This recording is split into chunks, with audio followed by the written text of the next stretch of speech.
Well, good morning, everyone. My name is Randy McLean. I'm the president of WayPoint Analytics. I am delighted to have you come and join us this morning. I'm also delighted to have Jeannie Hurlbert with us this morning. Dr. Hurlbert has been doing an extensive amount of work with quite a number of our clients on the concierge customer service. And at WayPoint, our focus in February is concierge customer service because it's so valuable to our clients and to the health and profitability of our clients. And so we wanted to share some of that, some of our experiences and our news with you, and give you some things that you can consider that can drive your business forward. So good morning, Jeannie. Welcome out to the webinar. I'm pleased that you're going to spend some time with us today to introduce us to some of the things that you've been seeing as you've been working in the accounts.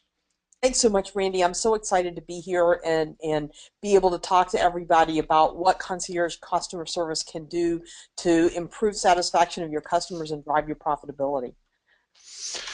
Yeah, so I guess off the top, there's some interesting thoughts that come in from the outside, and Jeannie, why don't you share some of those things with us? Well, this is a quote from a guy that I would call a futurist, Dr. Peter Diamandis. And this quote, the statistic actually comes from research that was done by the Olin School of Business. And this prediction was made in 2014 that 40% of Fortune 500 companies would be out of business in 10 years. That's a startling statistic. And I don't think it's hyperbole. I think there's certainly enough evidence to support it.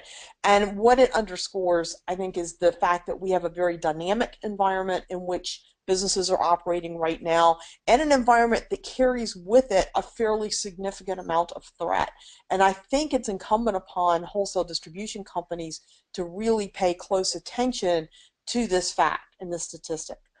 But at the same Well, time, go ahead. we're Go ahead. we're certainly seeing that kind of thing as well. You know, Dirk Beveridge at the Unleash WD conference the whole conference is intended to bring thinking from outside of distribution to distribution executives.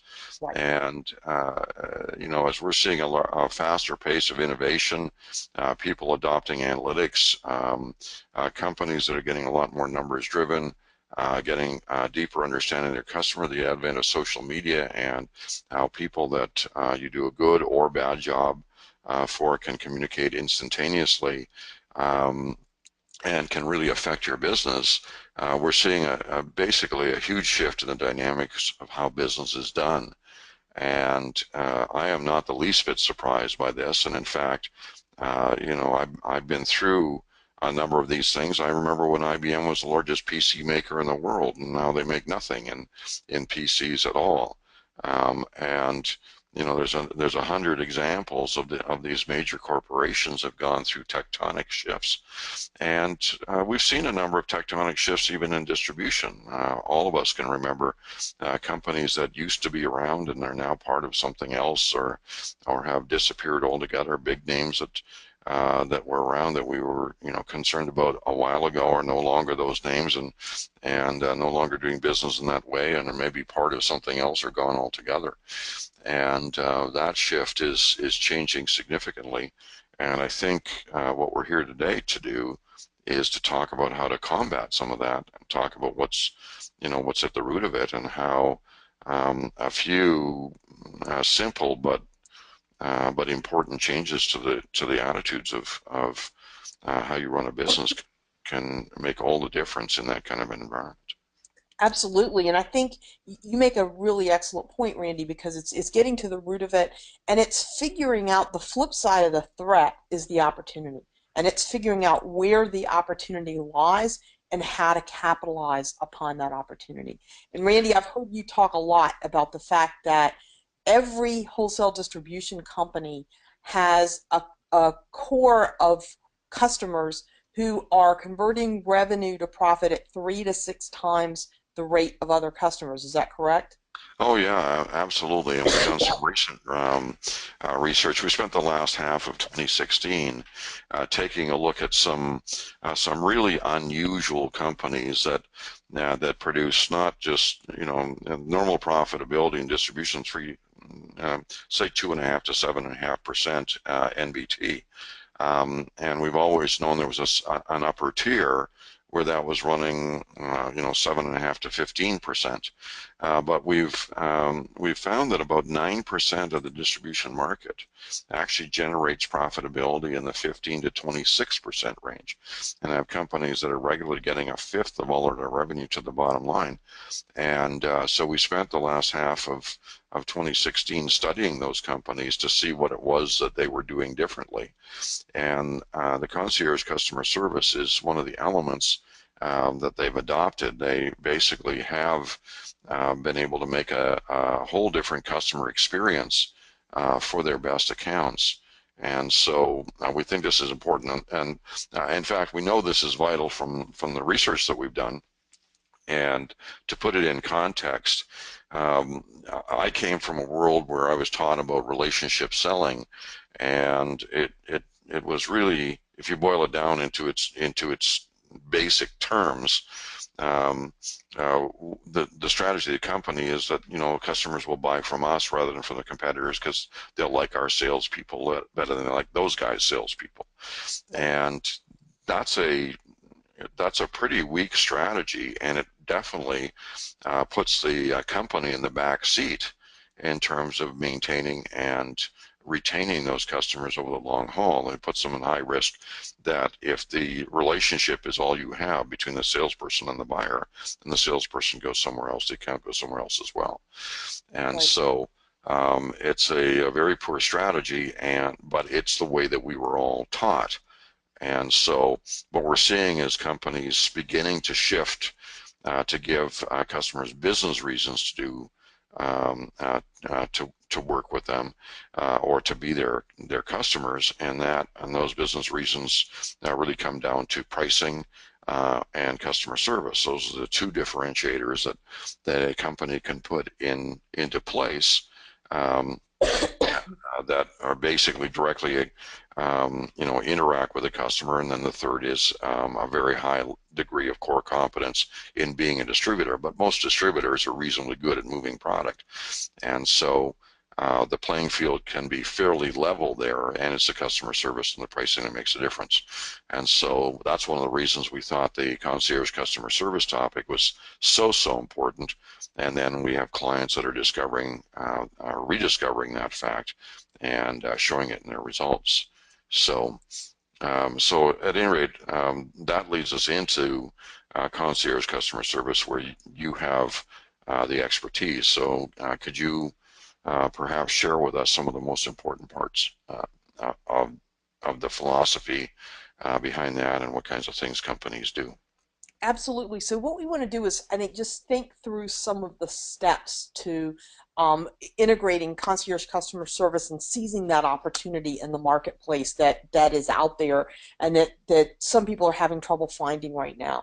So step one is to become customer centric for everybody, but particularly for your most profitable customers. And this is another case. You mentioned Dirk Beveridge and his book Innovate. I really like, because he really is getting wholesale distribution companies to focus on how we capitalize on trends in other industries and bring them in successfully to wholesale distribution.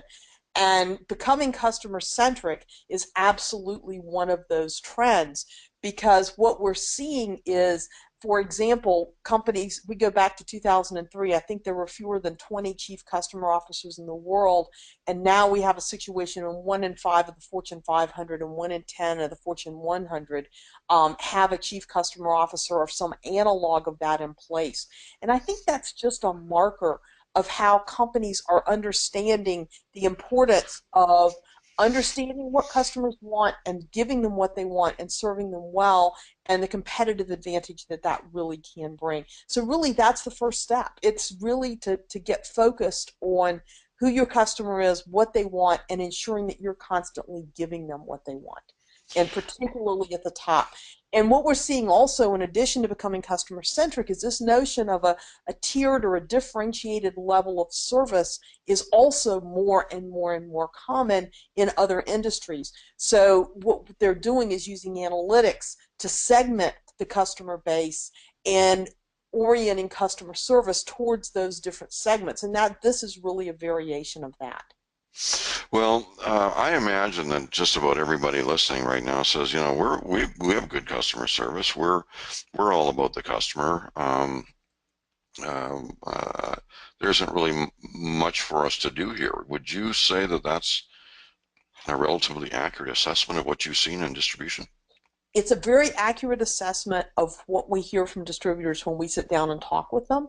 And partly that's because I believe that distributors are very earnest about wanting to serve their customers well. It's one of the reasons that I love working with wholesale distribution companies, because these are companies that truly want to serve their customers. They want to do an amazing job.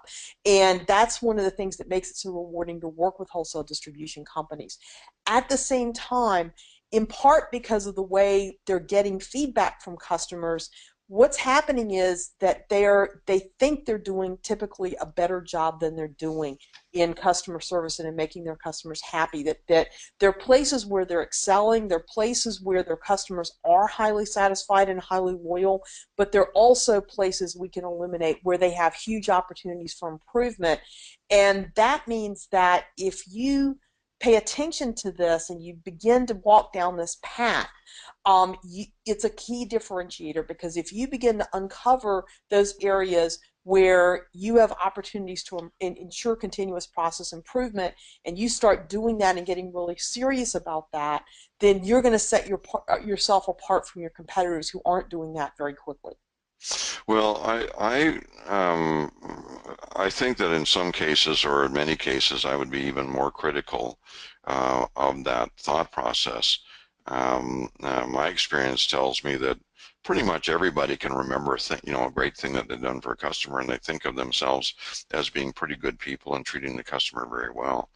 But when I walk into a company that really has, done the work to become customer centric, which means their decision making is about what the customer, helping the customer meet their objectives. That they're developing processes and changing the way they do things for that. It's a night and day difference than what I see with most companies. And even though everybody thinks of themselves as being, for lack of a better phrase, an above average lover, obviously, not everybody can be above average, but I would say that most distribution companies think that they have above average customer service, and mathematically, that's just not true. So when I'm looking at a company, there's some questions I can ask as sort of a test, just thinking off the top of my head. Do your top customers have first call on the product? Have you modified your system so picking tickets are prioritized? Do you offer multiple delivery methods so that the customers can choose from an organized range of delivery time options, so that when they have projects that need instant delivery, they can get it, and when they have projects where they need the lowest cost delivery, they can also get that. Like, I mean, have you changed your systems, or are you still in the boat where you have your own fleet and you have trucks and you put stuff on it, and then you try and just cope with emergencies as they come up with no formal process? Well, no, that's absolutely right. And you have to have what we talk about as the backstage and the front stage. And what you're talking about is dead right, that you have to have those backstage systems in place, and they have to be solid. And they have to be oriented toward the customer and what the customer wants. And really, many distribution companies really don't understand at a deep level exactly what the customer wants, because you can't get it just from talking to them, and you've got to get it very systematically. So you've got to start there, you've got to put the systems in place, and then you've got to make sure that you're constantly giving them what they want, and it's all got to be very systematic. It's not letting your salespeople tell you when they're happy and when they're not. Yeah, yeah, because the salespeople often don't know.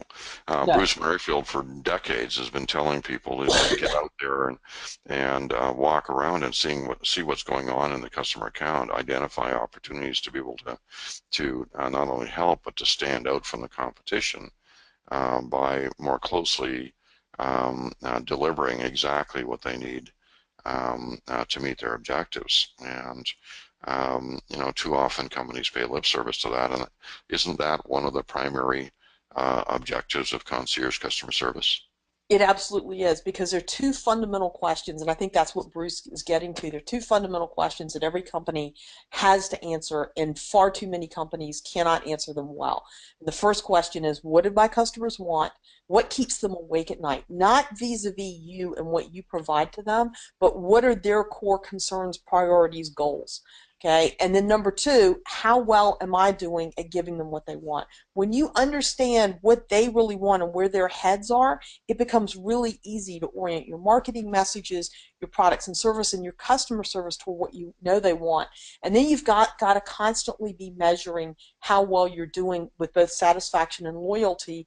And things like Net Promoter Score and overall measures of satisfaction just aren't sufficient, because they're going to, no matter how good the overall satisfaction is, we always bring data in that show companies opportunities for improvement, and they're always shocked because they didn't know that, for example, people weren't happy with the ordering process, or the speed of delivery wasn't making them happy, or they weren't letting a company know in advance if something was going to be missing from an order. That we can always find those places where they can tune up. And when you're talking about the difference between going into a company where things are humming and going into a company where it's kind of so-so, those are the things that make that difference. When you've got that underlying data to tell you where to go, that's when you can really make it home. Yeah, Bruce has a famous story about, when he had Clark Security, and by going out executive to executive, he kind of discovered that. Well, he did discover that the locksmiths that he was serving had a desire to get next morning delivery on critical things, and they couldn't get next morning delivery on critical things on anything they ordered past noon because they had a noon cutoff. And the end of the story was that through quite a lot of gyration, Bruce was able to shift that cutoff up to the end of day. And they could order things all the way up to, I think, 4:30 or 5 o'clock in the afternoon and still get them the next morning. And that gave them, that's an example of concierge level customer service, where they were customer centric. They were able to change their systems and processes in order to deliver something that was necessary to the company, to the customer, meeting their objectives. And that's really the heart and soul of it. And so back to my questions, when you're asking, are we really customer centric? One of the markers is, have we changed anything recently? Because it's too easy for people to come in at 9 and go home at 5 to say, well, it's always been this way and it's always been good enough, so that's not something we need to change. When really, that's where some of the best opportunities lie, and that's one of the real benefits of having somebody from the outside come in and say, well, why do we do it this way? And you too often find out that it's just tradition and history, not really a good business case. And there are good business cases for doing it differently that nobody's going to discover on their own. Absolutely. And it's important, I think, I mean, the conversations are great and they take you so far, but it's important to gather this information systematically, because there are things that your customers won't tell you face to face or on the phone that you can find out when you systematically go out and get these data. And that becomes a real game changer. And the commitment to do that and do it well is part of the commitment. Without that, you're not really committed to being customer centric. Yeah, and I should say, just for the moment, as a due to Jeannie's background, the reason she has a doctorate is, as I tell people in casual conversations, if you want to find out things that your customers don't want to tell you, Jeannie is the person that can get that information. That basically, she has a understanding and techniques to be able to discover what's really going on even when the people that you're talking to either don't know or don't want to reveal what that information is. Now, Jeannie, can you take us through this CPR? We call it conversion, penetration, retention, because I think this is vital. Absolutely. Well, Randy, you alluded to the business case that you can give your salespeople. So now you're not attracting customers because you have better donuts and a better smile. You're attracting customers because you're giving them a profit-based reason to come and do business with you. And that's where the conversion function becomes very powerful. Because when you put this differentiated level of service in place, in other words, you're giving an exceptional or extraordinary level of service to those customers who are generating the most profit for your business. Well, now you can, once you've identified with WayPoint who those customers are, you can get a list of their competitors, the companies that look like them, and you can send your salespeople out and you can say, hey, you know what? We can give you this level of service. We can let you order next day delivery up until 5 o'clock in the afternoon because these companies are going to be profitable, and you bring them in. Now they've got a business case for luring them in. And so that's a market penetration function, but there's another market penetration function within your company because as WayPoint shows you, you've got some companies that are converting revenue to profit at very high rates. You got other companies that are really costing you money.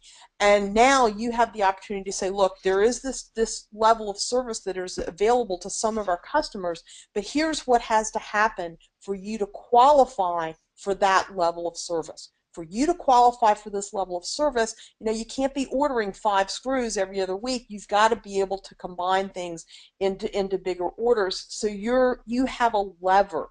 You have an incentive for them to change their behavior. And obviously the way they're going to change their behavior is to become more profitable for you and probably increase profit for themselves at the same time. So that's Yeah, the and penetration. I have to agree with that. Excuse me to interject. The real issue is being able to provide a price advantage, a customer service advantage, and it takes us back to a fundamental where this intersects very directly with sales.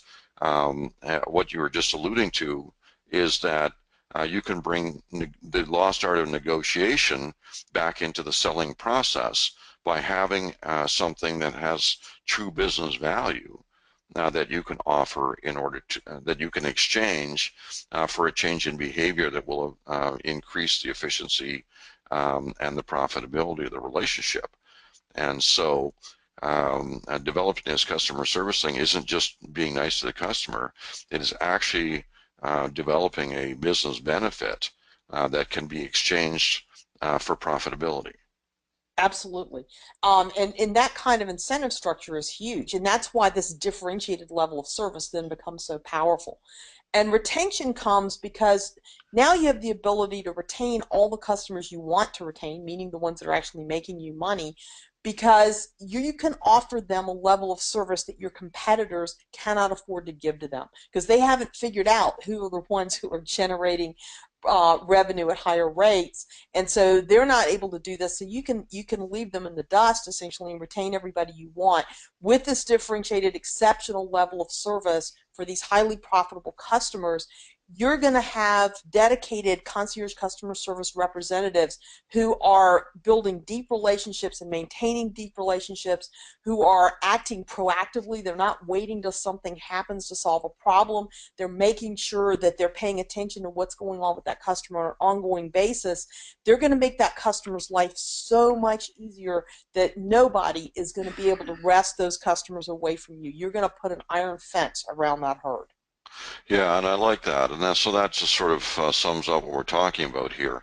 If you're in selling or selling, the selling part of your organization is important to you, conversion, penetration, and retention is a very important view of the process. Converting really means bringing in new accounts from the outside by being able to offer them something that gives from a competitive advantage that will get them there. Penetration is selling more deeply into the accounts that you have so that you can increase profitability and the efficiency of those relationships. And then retention is making sure that that you're retaining the customers that matter to you. And I think that one of the things that you put in here that really struck me is you said you want to retain the customers that you want to retain, and that is very important.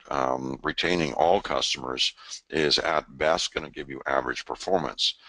Your objective is to have the lion's share of the best customers and to have next to nothing in terms of the worst customers as you're shifting the balance of your customer mix.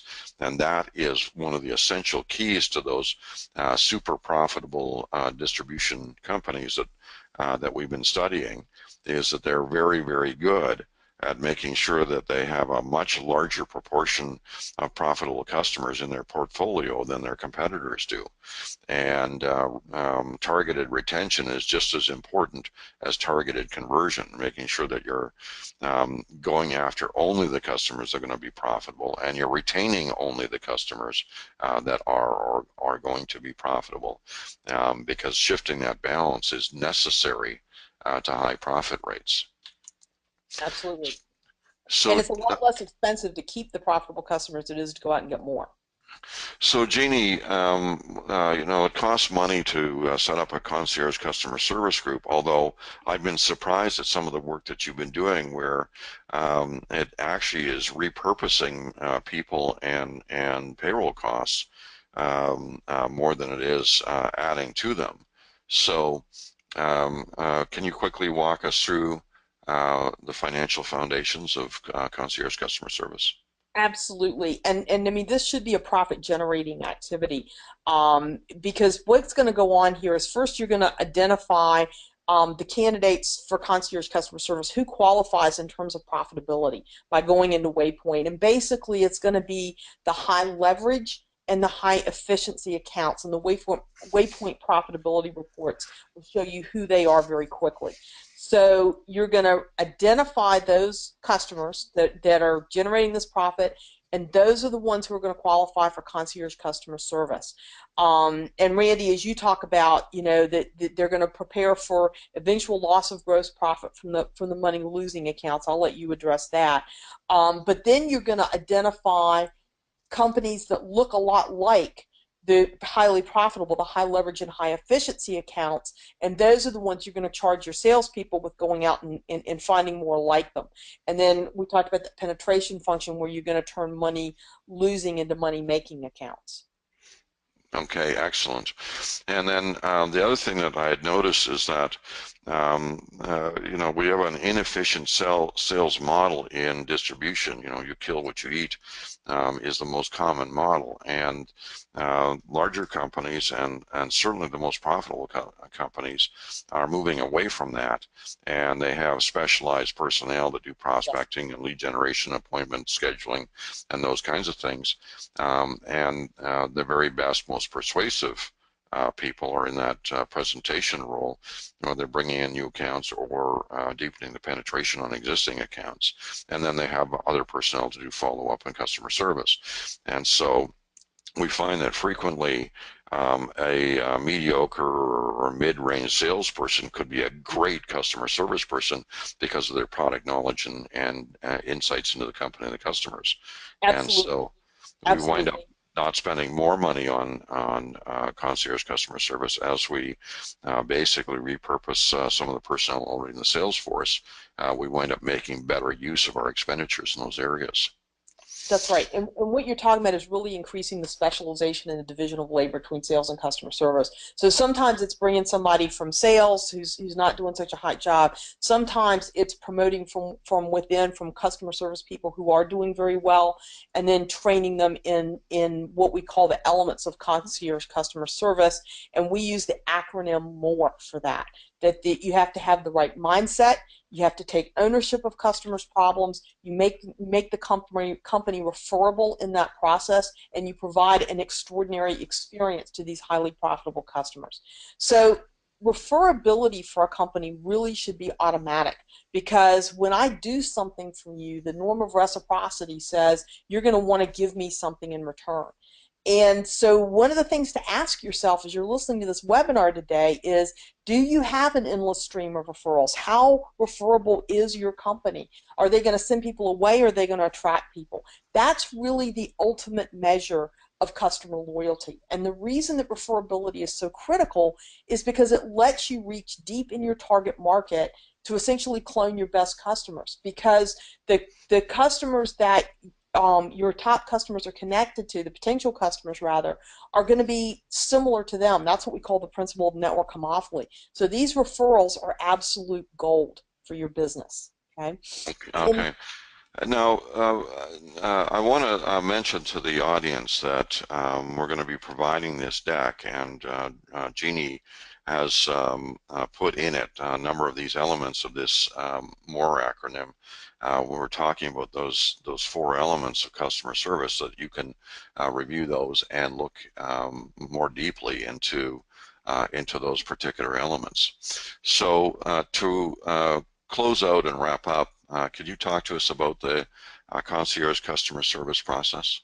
yes, so to tie it all together, basically what you need to do is to have a dedicated concierge customer service representative, or two, depending upon the size of your organization, who is going to be solely focused on these highly profitable customers. They've got to have authority to solve problems so that they can do whatever needs to be done to make sure things work out for that. They're going to identify the problem. They're going to outline all the steps. They're going to go through the steps. They're going to assure the customer they solve it, and they're going to keep them apprised. And they're not going to wait for problems to arise, as we talked about a minute ago. They're going to be proactive, and they're going to maintain that relationship with the customer so they can anticipate problems before they arise. And as they're going through this, they're also going to code what they're doing with the customers so that you can start to, this becomes a huge money saver, because you can start to figure out where problems are arising and solve them, and actually reduce the number of customer service complaints throughout your organization. All right. So we highly suggest that you give to your salespeople a gift that has the dedicated concierge customer service phone number on it. It could be an iPad case, whatever, so that they know how to get through to that person right away. All right. And then how can people get more information about how to do this? Like, I know that you provide free sessions to people to get them started, and you'll give introductory information to anybody that would like to investigate or even begin the process of setting up concierge customer service. So how do they go about getting that information? Yep. What we love to do is to sit down and talk to you one-on-one about your company, where you are, where you want to go. And so if you want to go to conciergecustomerservice.com, there's a form there you can fill out, and we can arrange a strategy session where I get the chance to talk to you about what's going on in your company, and you know, where you might have opportunities to reap these advantages of concierge customer service. All right. And then I understand that you have a book coming out in the next couple of months on Yes. this topic. Is that correct? We do.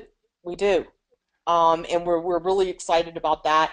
It lays out the case for concierge customer service and the advantages of concierge customer service, ties it into some organizational principles, but it's also very practical, and it shows you exactly how to get where you need to go. All right, so I want to thank you and apologize for running a couple of minutes over. Appreciate those of you that have hung in there for this.